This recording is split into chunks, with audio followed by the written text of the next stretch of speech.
Let's see how to insert footnotes and endnotes in Microsoft Word. So first, we want to open Microsoft Word. And as you can see here, we have our document ready.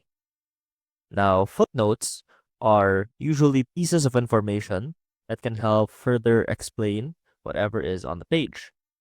So to add footnotes to your page, simply head on over to your page, click on References tab, and right here, you'll see the option to insert a footnote.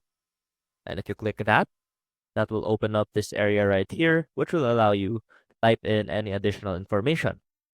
Now, this is a bit different from EndNote, where EndNotes, no matter where you click on the document, will always appear at the end of the document. So as you can see here, we are currently in heading 1, page 2 rather.